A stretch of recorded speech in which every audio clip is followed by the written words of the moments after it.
ಪರಸ್ಪರ ತಪಸ್ಸಂಪತ್ಫಲಾಯಿತ ಪರಸ್ಪರೌ ಪ್ರಪಂಚಮಾತಾ ಪಿತರೌ ಪ್ರಾಂಚೌ ಜಾಯಾಪತೀಸ್ತುಮಃ. ಹಿಂದಿನ ಒಂದು ಉಪಾಖ್ಯಾನದಲ್ಲಿ ಕುವಲಯಾನಂದ ಗ್ರಂಥದಲ್ಲಿ ಅಪ್ಪಯ್ಯ ದೀಕ್ಷಿತರು ಪ್ರಸ್ತಾವನೆಯ ರೂಪದಲ್ಲಿ ಹೇಳಿರುವಂತಹ ಪದ್ಯಗಳ ಒಂದು ಅರ್ಥವನ್ನು ಗಮನಿಸಿಯಾಗಿತ್ತು. ಅದರಲ್ಲಿ ಮೊದಲನೆಯ ಒಂದು ಮಂಗಳ ಪದ್ಯದಲ್ಲಿ ಯಾವ ವಿಧವಾದಂತಹ ದೇವತೆಯನ್ನು ಸ್ತುತಿಸಿದ್ದಾರೆ, ಆ ದೇವತೆಯು ಇಷ್ಟ ದೇವತೆಯೇ, ಸಮುಚಿತ ದೇವತೆಯೇ, ಸಮುಚಿತೇಷ್ಟ ದೇವತೆಯೇ ಎಂಬುದಾಗಿ ವಿಚಾರ ಮಾಡಿತ್ತು. ಎರಡನೆಯ ಒಂದು ಪದ್ಯದಲ್ಲೂ ಸಹ ಒಂದು ದೇವತೆಯ ನಮಸ್ಕಾರವಿದೆ. ಅಲ್ಲಿ ಒಂದು ಸಂಶಯ ಬರುವಂಥ ಸಂದರ್ಭ ಇದೆ. ಸ್ತುಮಃ ಎಂಬಂತಹದ್ದು ಕ್ರಿಯಾಪದ, ಜಾಯಾಪತಿ ಸ್ತುಮಃ ಎಂಬುದಾಗಿ. ಸ್ತುಮಃ ಎಂತಂದರೆ ಸ್ತೋತ್ರ ಮಾಡುತ್ತೇನೆ ಎಂದರ್ಥ. ಹೀಗಿರುವಾಗ ನಮಸ್ಕಾರವನ್ನು ಮಾಡ್ತೀನಿ ಅನ್ನೋ ಒಂದು ಅರ್ಥ ಎಲ್ಲಿಂದ ಬರುತ್ತೆ? ಇದು ನಮಸ್ಕಾರಾತ್ಮಕವಾದ ಮಂಗಳವೇ ಅಲ್ಲವಲ್ಲ ಅಂತ ಕೇಳಿದ್ರೆ ಹೌದು. ಇಲ್ಲಿ ನಮಸ್ಕಾರ ಎಂಬುದು ಹೇಗೆ ಭಾರತೀ ಕವೇರ್ಜಯತಿ ಎಂಬಂತಹ ಕಾವ್ಯಪ್ರಕಾಶದ ಮಂಗಳ ಪದ್ಯದಲ್ಲಿ ಜಯತಿ ಇತ್ಯನೇನ ನಮಸ್ಕಾರ ಆಕ್ಷಿಪ್ಯತೆ ಅಂತ ಮಮ್ಮಟ ಬರಿತಾನೋ, ಅದೇ ರೀತಿಯಾಗಿ ಸ್ತುಮಃ ಸ್ತೋತ್ರವನ್ನು ಮಾಡುತ್ತೇವೆ ಅಂತ ಹೇಳೋದ್ರಿಂದ ಸ್ತೋತ್ರವನ್ನು ಯಾರ ಬಗ್ಗೆ ಮಾಡಲಾಗುತ್ತೆ ಅಂತ ಕೇಳಿದ್ರೆ ತಮಗಿಂತಲೂ ಹಿರಿಯರಾದವರ ಬಗ್ಗೆ, ತಮಗಿಂತಲೂ ಉನ್ನತರಾಗಿ ಇರುವಂತಹವರ ಬಗ್ಗೆ ಮಾತ್ರ ಸ್ತೋತ್ರವನ್ನು ಮಾಡಲಾಗುತ್ತೆಯೇ ಹೊರತು ತಮಗಿಂತಲೂ ಯಾರು ನಿಮ್ನವಾಗಿರ್ತಾರೋ ಅವರ ಸ್ತೋತ್ರವನ್ನು ಮಾಡೋಲ್ಲ ಲೋಕದಲ್ಲಿ. ಹಾಗಿರೋದ್ರಿಂದ ಸ್ತುತಿಯನ್ನು ಮಾಡ್ತೀವಿ ಅಂತಂದರೆ ಸಹಜವಾಗಿಯೇ ನಮ್ಮ ಒಂದು ತಲೆಬಾಗುವಿಕೆ ಅನ್ನುವಂಥದ್ದಲ್ಲಿ ಸಿದ್ಧವಾಗ್ತಾ ಇದೆ ಅನ್ನೋದು ಆಕ್ಷೇಪತೆಯ ಇಲ್ಲಿ ತೋರುತ್ತೆ. ಆದ್ದರಿಂದ ನಮಸ್ಕಾರ ಅನ್ನುವಂಥದ್ದು ಇಲ್ಲಿ ಆಕ್ಷೇಪೇಣ ಪ್ರಾಪ್ಯತೆ ಎಂಬುದಾಗಿ ಶಾಸ್ತ್ರೀಯವಾದಂತಹ ಒಂದು ದೃಷ್ಟಿಕೋನದಿಂದ ಅದನ್ನು ಅರ್ಥ ಮಾಡಿಕೊಳ್ಬೇಕು. ಹಾಗೆ ದೂರೀಕರೋತು ದುರಿತಂ ಗೌರಿ ಚರಣ ಪಂಕಜಂ ಎಂಬಲ್ಲುವೆ ಪರಂಪರೆಯ ಯಾರು ನಮ್ಮ ಕಷ್ಟಗಳನ್ನು ನಿವಾರಿಸ್ತಾರೋ ಲೋಕದಲ್ಲಿ ಅವರಿಗೆ ಹೇಗೆ ನಾವು ಒಂದು ಕೃತಜ್ಞತೆಯನ್ನು ಸಲ್ಲಿಸುವಾಗ ಎರಡು ಕೈಗಳನ್ನು ಜೋಡಿಸಿ ಹೃತ್ಪೂರ್ವಕವಾಗಿ ಅಭಿನಂದನೆಯನ್ನು ಪ್ರಣಾಮವನ್ನು ಮಾಡುತ್ತೇವೆಯೋ ಅದೇ ರೀತಿಯಾಗಿ ಮಾಡಲು ಹೊರಟಿರುವಂತಹ ಕಾರ್ಯವು ನಿರ್ವಿಘ್ನವಾಗಿ ನೆರವೇರಬೇಕು ಅನ್ನುವಂಥ ಒಂದು ಸಂಕಲ್ಪದಿಂದ ಆ ಭಗವತಿಯ ಚರಣಕಮಲಗಳಿಗೆ ನಾವು ಹೃತ್ಪೂರ್ವಕವಾಗಿ ನಮಸ್ಕಾರವನ್ನು ಮಾಡ್ತೇವೆ ಎನ್ನುವಂಥ ಅರ್ಥವೂ ಕೂಡ ಪರಂಪರೆಯ ಪ್ರಾಪ್ತವಾಗುತ್ತೆ ಅನ್ನೋ ಅರ್ಥದಿಂದಾಗಿ ಇಲ್ಲಿ ಯದ್ಯಪಿ ದೇವತಾ ಸ್ತುತಿಯು ದೇವತಾ ನಮಸ್ಕಾರವು ಅಭಿಧಾವೃತ್ತಿಯಿಂದ ಹೇಳದೇ ಇದ್ದರೂ ಕೂಡ ಅದನ್ನು ವ್ಯಂಜನಾವೃತ್ತಿಯಿಂದ ಅರ್ಥ ಮಾಡಿಕೊಳ್ಬೇಕು. ಹಾಗೆ ಅರ್ಥ ಮಾಡಿಕೊಂಡಾಗ ಮಾತ್ರ ಅದರಲ್ಲಿರುವಂತಹ ಸೌಂದರ್ಯ ಅನ್ನುವಂಥದ್ದು ಹಾಗೆ ಉಳ್ಕೊಳ್ಳುತ್ತೆ. ಹಾಗಿಲ್ಲದೆ ಹೋದರೆ ಬೇರೆ ಬೇರೆ ಶಾಸ್ತ್ರಗ್ರಂಥಗಳ ಆರಂಭದಲ್ಲಿ ಗ್ರಂಥಕರ್ತೃಗಳು ಹೇಳುವಂತಹ ಮಂಗಳ ಪದ್ಯಕ್ಕೂ ಸಾಹಿತ್ಯಶಾಸ್ತ್ರದಲ್ಲಿ ಹೇಳುವಂತಹ ಮಂಗಳ ಪದ್ಯಕ್ಕೂ ಯಾವ ವ್ಯತ್ಯಾಸವೂ ಇಲ್ಲದೆ ಹೊರಟು ಹೋಗ್ಬಿಡುತ್ತೆ. ಸಾಹಿತ್ಯಶಾಸ್ತ್ರದ ಒಂದು ಔಚಿತ್ಯ ಇರೋವಂಥದ್ದೇ ವ್ಯಂಜನಾವೃತ್ತಿಯಲ್ಲಿ. ಆದ್ದರಿಂದ ಅದನ್ನು ಮಂಗಳ ಪದ್ಯದಲ್ಲೇ ಸ್ಪಷ್ಟವಾಗಿ, ನಿಖರವಾಗಿ, ದೃಢವಾಗಿ ಅದನ್ನು ಸ್ಥಾಪನೆ ಮಾಡಬೇಕಾಗಿರುತ್ತೆ. ಆ ಉದ್ದೇಶದಿಂದ ಅಪ್ಪಯ್ಯ ದೀಕ್ಷಿತರೂ ಕೂಡ ಇಲ್ಲಿ ಆ ಒಂದು ಸರಣಿಯನ್ನು ಅನುಸರಿಸಿದ್ದಾರೆ ಎಂಬುವಂಥ ಒಂದು ವಿಷಯವನ್ನು ಜ್ಞಾಪಿಸ್ಕೊಳ್ಬೇಕು. ಅಷ್ಟೇ ಅಲ್ಲದೆ ಶಿವಪಾರ್ವತಿಯರನ್ನು ಇಲ್ಲಿ ಜ್ಞಾಪಿಸ್ಕೊಂಡಿರೋ ಅಂಥದ್ದು ಕೇವಲ ಅವರ ಇಷ್ಟದೇವತೆಯನ್ನು ಸೂಚಿಸುತ್ತೆಯೇ ಅಥವಾ ಶಿವಪಾರ್ವತಿಯರಿಗೂ ಸಾಹಿತ್ಯಕ್ಕೂ ಏನಾದರೂ ಸಂಬಂಧವಿದೆಯೇ ಅಂತ ಕೇಳಿದ್ರೆ ಖಂಡಿತವಾಗಿಯೂ ಸಂಬಂಧವಿದೆ. ಆದ್ದರಿಂದ ಇಲ್ಲಿ ಸಮುಚಿತತ್ವ ಎಂಬುದು ಕೂಡ ಇಲ್ಲಿ ಸೇರಿಕೊಂಡಿದೆ. ಸಮುಚಿತವಾಗಿದೆ. ಸಮುಚಿತತ್ವಂ ಇಷ್ಟತ್ವಂ ದ್ವಯಂ ಉಭಯಮಪಿ ಅತ್ರ ವಿದ್ಯತೆ ಇತಿ ಕೃತ್ವ ಸಮುಚಿತೇಷ್ಟದೇವತಾತ್ವಂ ಏವ ಅತ್ರ ಸಿದ್ಧ್ಯತಿ. ಎರಡನೆಯ ಪದ್ಯದಲ್ಲಿ ಪ್ರಾಂಚೌ ಜಾಯಾಪತಿ ಸ್ತುಮಃ ಎಂಬಲ್ಲಿ ಶಿವಪಾರ್ವತಿಯರ ಒಂದು ಸ್ತುತಿಯನ್ನು ಮಾಡಿರುವಂಥದ್ದು ಸಮುಚಿತೇಷ್ಟ ದೇವತಾತ್ವವನ್ನೇ ತಿಳಿಸುತ್ತೆ ಹೊರತು ಕೇವಲ ಇಷ್ಟ ದೇವತಾತ್ವವನ್ನಲ್ಲ ಅನ್ನೋದನ್ನು ಅರ್ಥ ಮಾಡಿಕೊಳ್ಬೇಕು. ಹೇಗೆ ಅಂತ ಕೇಳಿದ್ರೆ ಶಿವ ಮತ್ತು ಪಾರ್ವತಿಯರು ವಾಕ್ ಮತ್ತು ಅರ್ಥಗಳ ಸ್ವರೂಪ. ಇಲ್ಲಿ ಮುಖ್ಯವಾಗಿ ಅರ್ಥಾಲಂಕಾರಗಳನ್ನು ಯದ್ಯಪಿ ವಿವರಣೆ ಮಾಡೋದಕ್ಕೆ ಹೊರಟಿದ್ರೂ ಸಹ ಅರ್ಥವನ್ನು ಹೇಳೋದಕ್ಕಿರುವಂಥ ಒಂದೇ ಒಂದು ಬಗೆ ಅಂದರೆ ಶಬ್ದ. ವ್ಯವಸ್ಥಿತವಾಗಿ ಸೊಗಸಾಗಿ ಮನಮುಟ್ಟುವಂತೆ ಅರ್ಥವನ್ನು ಪ್ರತಿಪಾದನೆ ಮಾಡೋಕ್ಕಿರುವಂಥ ಸಾಧನ ಅಂತಂದರೆ ಶಬ್ದ. ಹಾಗಾಗಿ ಅರ್ಥಾಲಂಕಾರಗಳನ್ನು ಪ್ರತಿಪಾದನೆ ಮಾಡಬೇಕು ಅಂತ ಹೊರಟಿರುವಂತಹ ಗ್ರಂಥಕ್ಕೆ ಅವಶ್ಯಕವಾಗಿರುವಂತಹ ಸೂಕ್ತ ಶಬ್ದಗಳು ಕಾಲಕಾಲಕ್ಕೆ ಸರಿಯಾಗಿ ದೊರಕಿ ಬರಲಿ ಎನ್ನುವಂಥ ಒಂದು ಮಹದುದ್ದೇಶದಿಂದ ಶಿವಪಾರ್ವತಿಯರ ಒಂದು ಸ್ತುತಿಯನ್ನು ಇಲ್ಲಿ ಮಾಡಲಾಗಿದೆ ಅಂತ. ಹಾಗಾಗಿ ಇದು ಸಮುಚಿತವಾಗಿದೆ ಅನ್ನೋಂಥ ಒಂದು ವಿಷಯವನ್ನು ಕೂಡ ಇಲ್ಲಿ ಅರ್ಥ ಮಾಡಿಕೊಳ್ಬೇಕು. ಮುಂದಕ್ಕೆ ಪ್ರಸ್ತಾವನೆಯಲ್ಲಿ ಅನುಬಂಧ ಚತುಷ್ಟಯವನ್ನೂ ಕೂಡ, ಒಂದು ಗ್ರಂಥದ ಅನುಬಂಧ ಚತುಷ್ಟಯವೇನು ಎಂಬುದನ್ನು ಕೂಡ ಹಿಂದಿನ ಒಂದು ಉಪಾಖ್ಯಾನದಲ್ಲಿ ಅನುಸಂಧಾನ ಮಾಡಿಯಾಗಿತ್ತು. ಮುಂದಕ್ಕೆ ಎಲ್ಲ ಅಲಂಕಾರಗಳಲ್ಲೂ ಅರ್ಥಾಲಂಕಾರಗಳಲ್ಲೂ ಅತ್ಯಂತ ಪ್ರಧಾನವಾದಂತಹ ಉತ್ತಮೋತ್ತಮವಾದಂತಹ ವೇದಾದಿಗಳಲ್ಲೂ ಸ್ತುತಿಸಲ್ಪಟ್ಟಿರುವಂತಹ ಪ್ರಯೋಗಿಸಲ್ಪಟ್ಟಿರುವಂತಹ ನಾಟ್ಯಾಚಾರ್ಯನಾದಂತಹ ಭರತನೂ ತನ್ನ ನಾಟ್ಯಶಾಸ್ತ್ರದಲ್ಲಿ ಹೇಳಿರುವಂತಹ ಅಲಂಕಾರ ಉಪಮಾ.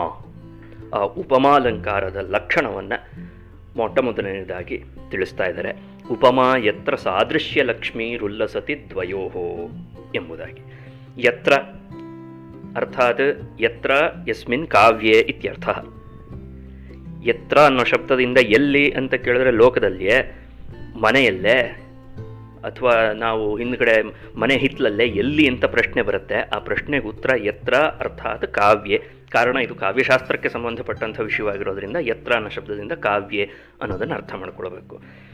ಯಾವ ಕಾವ್ಯದಲ್ಲಿ ದ್ವಯೋಹೋ ಅರ್ಥಾತ್ ಉಪಮೇಯೋಪಮಾನಯೋಹೋ. ಉಪಮೇಯ ಯಾವುದನ್ನು ತುಲನೆ ಮಾಡಬೇಕು, ಯಾವುದನ್ನು ವರ್ಣಿಸಬೇಕು ಅಂತ ಮನಸ್ಸಿದೆಯೋ ಅದು ಉಪಮೇಯ. ಯಾವುದಕ್ಕೆ ಅದನ್ನು ಹೋಲಿಸ್ತಾ ಇದ್ದೀವಿ, ಯಾವುದಕ್ಕೆ ಅದನ್ನು ಹೋಲಿಕೆ ಕೊಟ್ಟರೆ ಚೆನ್ನಾಗಿರುತ್ತೆ ಅಂತ ಅನಿಸುತ್ತೆಯೋ ಅದನ್ನು ಉಪಮಾನ ಅಂತ ಕರೀತಾರೆ. ಶಾಸ್ತ್ರೀಯವಾಗಿ ಅಧಿಕ ಗುಣಂ ಉಪಮಾನಂ, ನ್ಯೂನ ಗುಣಂ ಉಪಮೇಯಂ ಅಂತ ಹೇಳ್ತಾರೆ.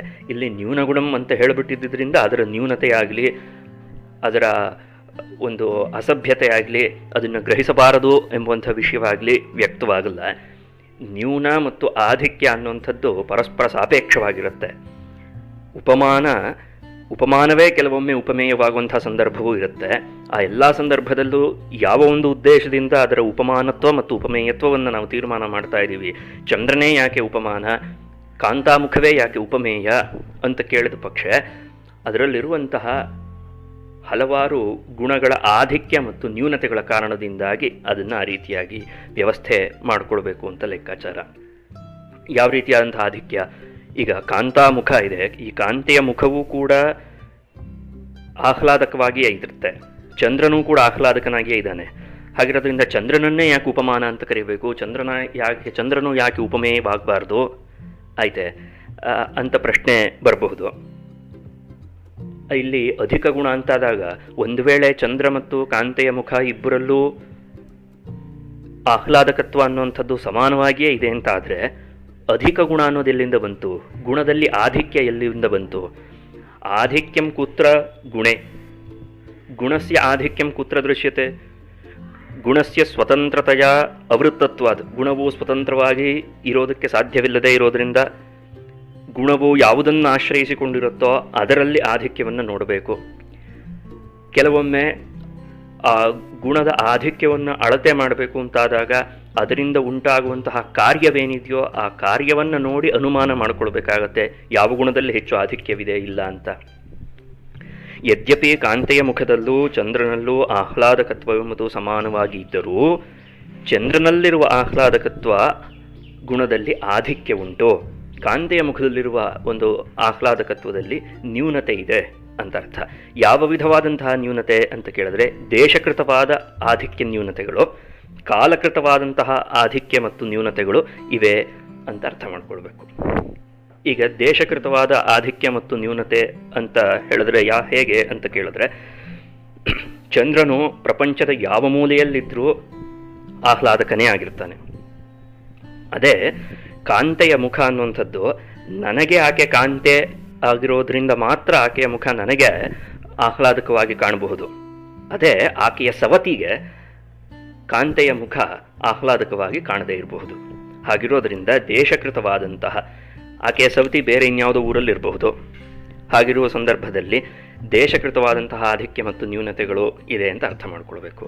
ಅದೇ ರೀತಿಯಾಗಿ ಕಾಲಕೃತವಾದಂತಹ ಆಧಿಕ್ಯ ಮತ್ತು ನ್ಯೂನತೆಗಳು. ಚಂದ್ರನು ಯಾವ ಕಾಲದಲ್ಲಾದರೂ ಕೂಡ ಆಹ್ಲಾದಕನೇ.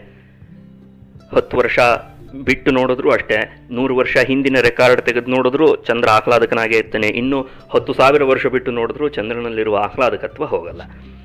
ಅದೇ ಕಾಂತೆಯ ಮುಖದಲ್ಲಿ ಯೌವನದಲ್ಲಿದ್ದಾಗ ಇದ್ದಷ್ಟು ಆಹ್ಲಾದಕತ್ವ ವಯಸ್ಸಾಗ್ತಾ ಆಗ್ತಾ ಮೈಯೆಲ್ಲ ಬೀಳಿಸ್ಕೊಳಕ್ಕೆ ಶುರು ಆದಾಗ, ಮುಖದಲ್ಲಿ ಗೆರೆಗಳು ಬರೋಕ್ಕೆ ಶುರು ಆದಾಗ, ಮುದಿತನ ಅನ್ನುವಂಥದ್ದು ಮುಖದಲ್ಲಿ ಆವರಿಸ್ಕೊಂಡಾಗ ಆಗಲೂ ಕೂಡ ಆಹ್ಲಾದಕತ್ವ ಅನ್ನೋದು ಇರತ್ತೆ, ಇರೋಲ್ಲ. ಅಥವಾ ಆಗಲೂ ಆಹ್ಲಾದಕತ್ವ ಇರಬಹುದು ಕೆಲವರಿಗೆ. ಏನೋ ಒಂದು ಆಕ್ಸಿಡೆಂಟ್ ಆಯಿತು, ಮತ್ತೊಂದಾಯಿತು ಅಂದಾಗ ಆಹ್ಲಾದಕತ್ವ ಹೇಗೆ ಹೊರಟು ಹೋಗುತ್ತೋ, ಅಥವಾ ಕುಪಿತಳಾಗಿದ್ದಾಳೆ ಕಾಂತೆ, ಆ ಸಮಯದಲ್ಲಿ ಆಕೆಯ ಮುಖದಲ್ಲಿ ಯಾವ ರೀತಿಯಾದಂತಹ ಒಂದು ಆಹ್ಲಾದಕತ್ವ ಇರೋದಕ್ಕೆ ಸಾಧ್ಯ?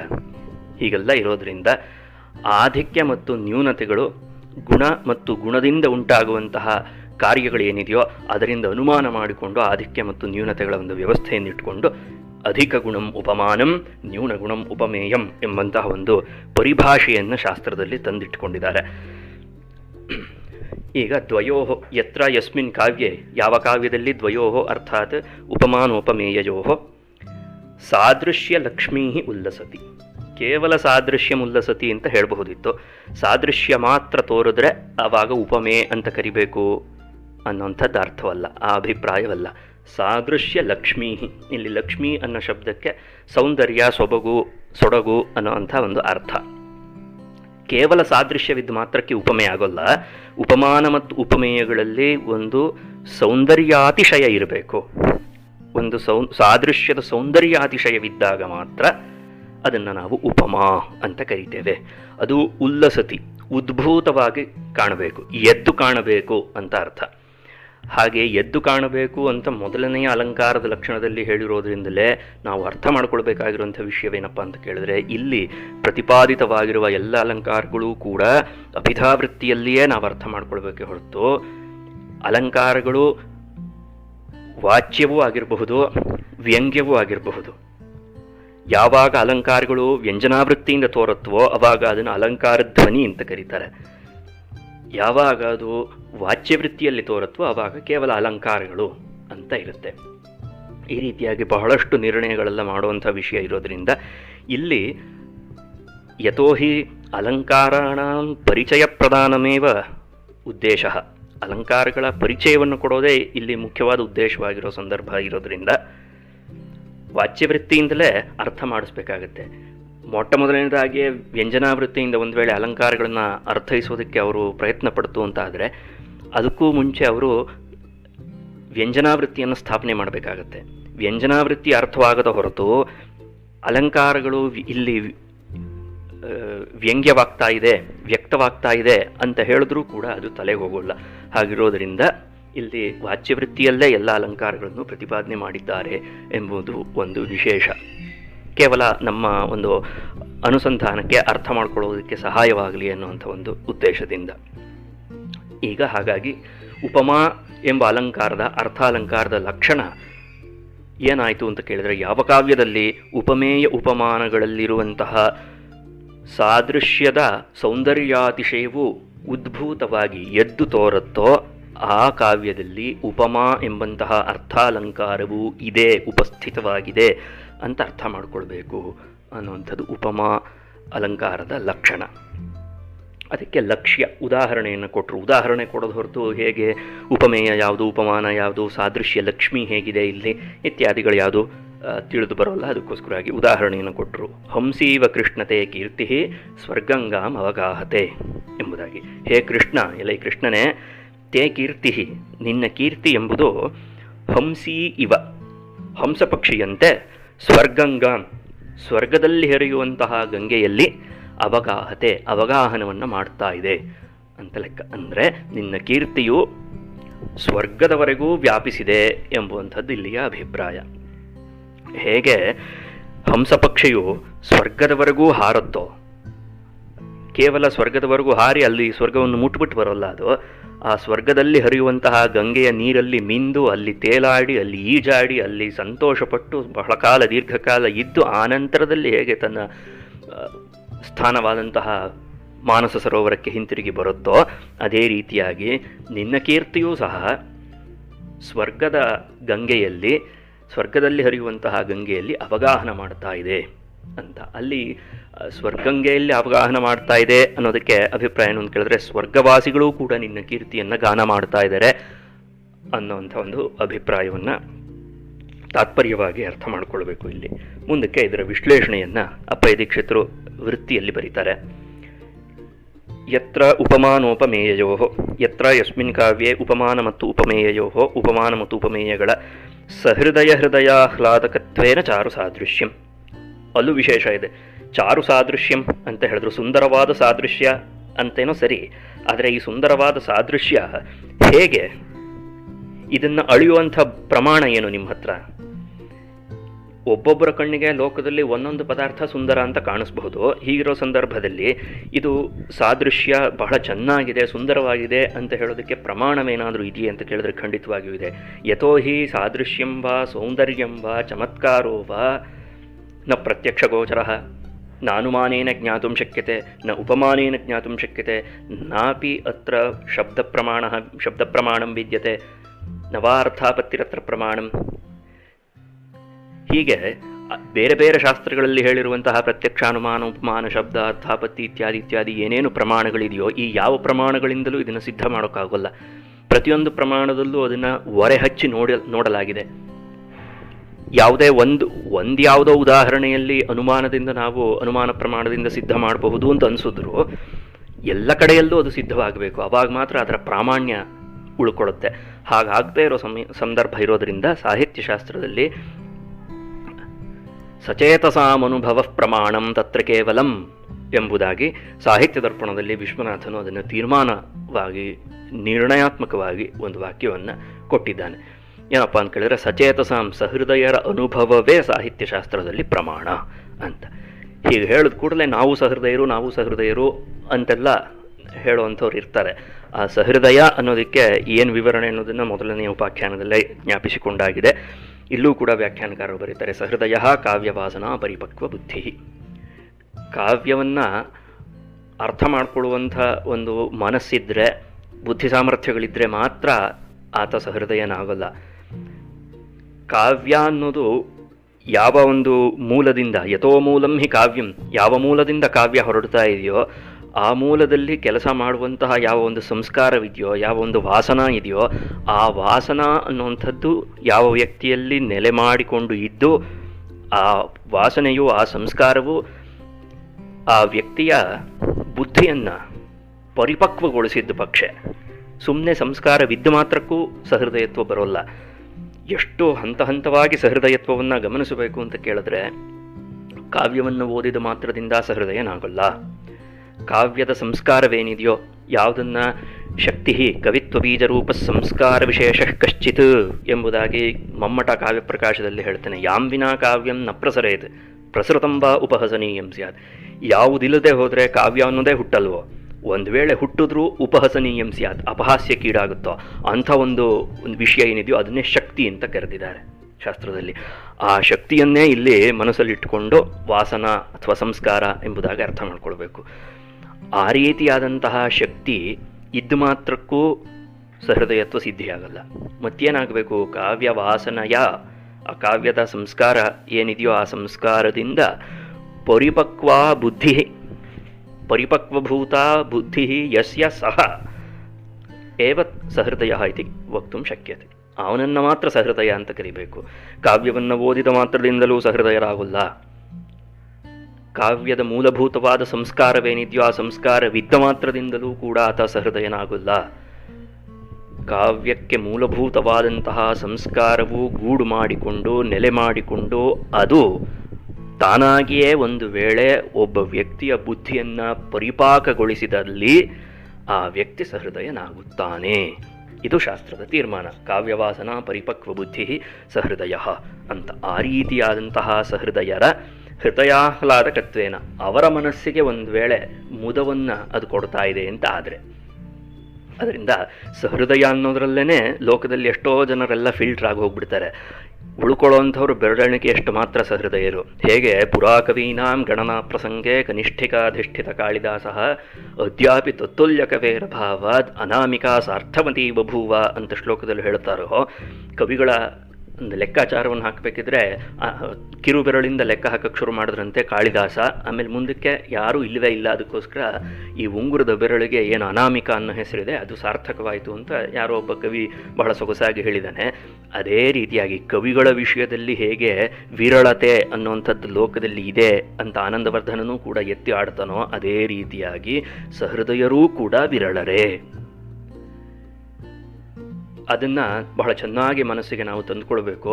ಇಲ್ಲ ಅಂದ ಪಕ್ಷ ಎಲ್ಲರಿಗೂ ಕೂಡ ನಾವು ಸಹೃದಯರು ಅಂತ ಅನಿಸೋ ಹಾಗೆ ಭಾಸವಾಗಿಬಿಡುತ್ತೆ. ಸಾಹಿತ್ಯಶಾಸ್ತ್ರ ಬಹಳ ಸುಲಭವಾಗಿದೆ, ತುಂಬ ಚೆನ್ನಾಗಿದೆ, ಕೇಳೋದಕ್ಕೇನೋ ರಮಣೀಯವಾಗಿದೆ. ಕೇಳೋದಕ್ಕೆ ರಮಣೀಯವಾಗಿದ್ದರೆ ಮಾತ್ರ ಅಥವಾ ಅದನ್ನು ಆಸ್ವಾದನೆ ಮಾಡಿಬಿಟ್ಟು ಮಾತ್ರದಿಂದ ಸಹೃದಯತ್ವ ಅನ್ನೋದು ಬರೋಲ್ಲ. ಸಹೃದಯತ್ವವನ್ನು ಸಂಪಾದನೆ ಮಾಡಿಕೊಳ್ಬೇಕು. ಆ ಸಹೃದಯತ್ವ ಸಂಪಾದನೆ ಆಗಬೇಕು ಅಂತ ಆದರೆ ಪಂಡಿತರಾಜ ಹೇಳುವಂತೆ ಪುನಃ ಪುನರನುಸಂಧಾನಾತ್ಮ ತತ್ರ ಚ ಕಾರಣಂ ಅಂತ ಹೇಳಿ ಮುಂದಕ್ಕೆ ಅವನು ಹೇಳೋದು ಏನಪ್ಪ ಅಂತ ಕೇಳಿದ್ರೆ, ಭಾವನಾ ವಿಶೇಷ ಪುನಃ ಪುನರನುಸಂಧಾನಾತ್ಮ. ಆ ಮತ್ತೆ ಮತ್ತೆ ಅನುಸಂಧಾನ ಮಾಡುವಂತಹ ಭಾವನಾ ಅನ್ನುವಂಥದ್ದು ಏನಿದೆ ಅದಿರಬೇಕು. ಆ ಭಾವನಾ ಅನ್ನೋದಿಲ್ಲದೆ ಹೋದರೆ ಅವಾಗ ಈ ಬುದ್ಧಿ ಪರಿಪಕ್ವವಾಗಲ್ಲ. ಹೇಗೆ ಯಾವುದೇ ಒಂದು ಪದಾರ್ಥವನ್ನು ಪಾಕಗೊಳಿಸಬೇಕು ಅಂತಂದಾಗ ಅಗ್ನಿ ಸಹಾಯ ಬೇಕಾಗುತ್ತೋ, ಅದೇ ರೀತಿಯಾಗಿ ಬುದ್ಧಿಯೂ ಕೂಡ ಪಾಕವಾಗಬೇಕು ಅಂತ ಆದರೆ ಪುನಃ ಅನುಸಂಧಾನ ಬೇಕಾಗುತ್ತೆ. ಆ ರೀತಿಯಾದ ಪುನಃ ಅನುಸಂಧಾನದಿಂದ ಬುದ್ಧಿ ಒಂದು ವೇಳೆ ಪರಿಪಕ್ವವಾದರೆ ಆಗ ಅವರು ಸಹೃದಯತ್ವವನ್ನು ಪಡೆಯಬಹುದು. ಹಾಗೆ ಸಹೃದಯತ್ವವನ್ನು ಈಗಾಗಲೇ ಪಡೆದಿರುವಂತಹವ್ರು ಯಾರಿದ್ದಾರೋ ಅವರ ಮನಸ್ಸಿಗೆ ಸಂತೋಷವನ್ನು ಕೊಡುವಂತಹ ಚಾರು ಸಾದೃಶ್ಯಂ, ಸುಂದರವಾದಂತಹ ಯಾವ ಒಂದು ಸಾದೃಶ್ಯವಿದೆಯೋ ಆ ಸುಂದರವಾದ ಸಾದೃಶ್ಯವು ಯಾವಾಗ ಉದ್ಭೂತತಯ ಉಲ್ಲಸತಿ. ಉದ್ಭೂತತಯ ಅಂತಂದರೆ ಎದ್ದು ಕಾಣುವುದು ಅಂತ ಅರ್ಥ. ಎದ್ದು ಕಾಣುತ್ತೋ ಹೇಗೆ ವ್ಯಂಗ್ಯ ಮರ್ಯಾದಾಂ ವಿನ, ವ್ಯಂಗ್ಯ ಮರ್ಯಾದೆಯನ್ನು ಬಿಟ್ಟು, ಅಂದರೆ ವ್ಯಂಜನಾವೃತ್ತಿಯನ್ನು ಆಶ್ರಯಿಸದೆ ಕೇವಲ ಅಭಿಧಾವೃತ್ತಿಯಲ್ಲೇ ಯಾವಾಗ ಎದ್ದು ಕಾಣುತ್ತೆಯೋ ಅವಾಗ ಸ್ಪಷ್ಟಂ ಪ್ರಕಾಶತೆ ಇತ್ಯರ್ಥ. ಸ್ಪಷ್ಟವಾಗಿ ಯಾವಾಗ ಪ್ರಕಾಶಿತವಾಗುತ್ತೋ ತತ್ರ ಅಂತಹ ಕಾವ್ಯದಲ್ಲಿ ಉಪಮಾ ಅಲಂಕಾರ, ಉಪಮಾ ಎಂಬುದು ಅಲಂಕಾರವಾಗಿರುತ್ತೆ ಎಂಬುದಾಗಿ ಅರ್ಥ ಮಾಡಿಕೊಳ್ಬೇಕು ಅಂತ ಹೇಳಿದ್ರು. ಮುಂದಕ್ಕೆ ಹಂಸೀವ ಇತಿ ಉದಾಹರಣಂ, ಹಂಸೀವ ಕೃಷ್ಣತೆ ಕೀರ್ತಿ ಸ್ವರ್ಗಂಗಾಮವಗಾಹತೆ ಎಂಬುವಂಥದ್ದು ಅದರ ಉದಾಹರಣೆ ಅಂತ ಹೇಳಿದ್ರು. ಈ ಉದಾಹರಣೆಯನ್ನು ಇಯಂಚ ಪೂರ್ಣೋಪಮ ಇತ್ಯುಚ್ಯತೆ, ಇದನ್ನು ಪೂರ್ಣೋಪಮ ಎಂದು ಕರೆಯುತ್ತಾರೆ ಅಂತ ಹೇಳಿ ಮುಂದಕ್ಕೆ ಯಾವ ಯಾವ ಅಂಶಗಳಿದ್ದಾಗ ಉಪಮಾ ಅನ್ನುವಂಥದ್ದು ಪೂರ್ಣ ಅಂತ ಕರೆಸ್ಕೊಳ್ಳುತ್ತೆ, ಯಾವ ಯಾವ ಅಂಶಗಳನ್ನು ಬಿಟ್ಟರೂ ಉಪಮಾತ್ವಕ್ಕೆ ಏನು ಹಾನಿ ಬರೋಲ್ಲ, ಅದು ಹೇಗೆ ಸಿದ್ಧವಾಗುತ್ತೆ ಇತ್ಯಾದಿ ವಿಚಾರಗಳನ್ನು ಮುಂದಿನ ಒಂದು ಉಪಾಖ್ಯಾನದಲ್ಲಿ ಜ್ಞಾಪಿಸ್ಕೊಳ್ಳೋಣ. ಧನ್ಯವಾದಗಳು.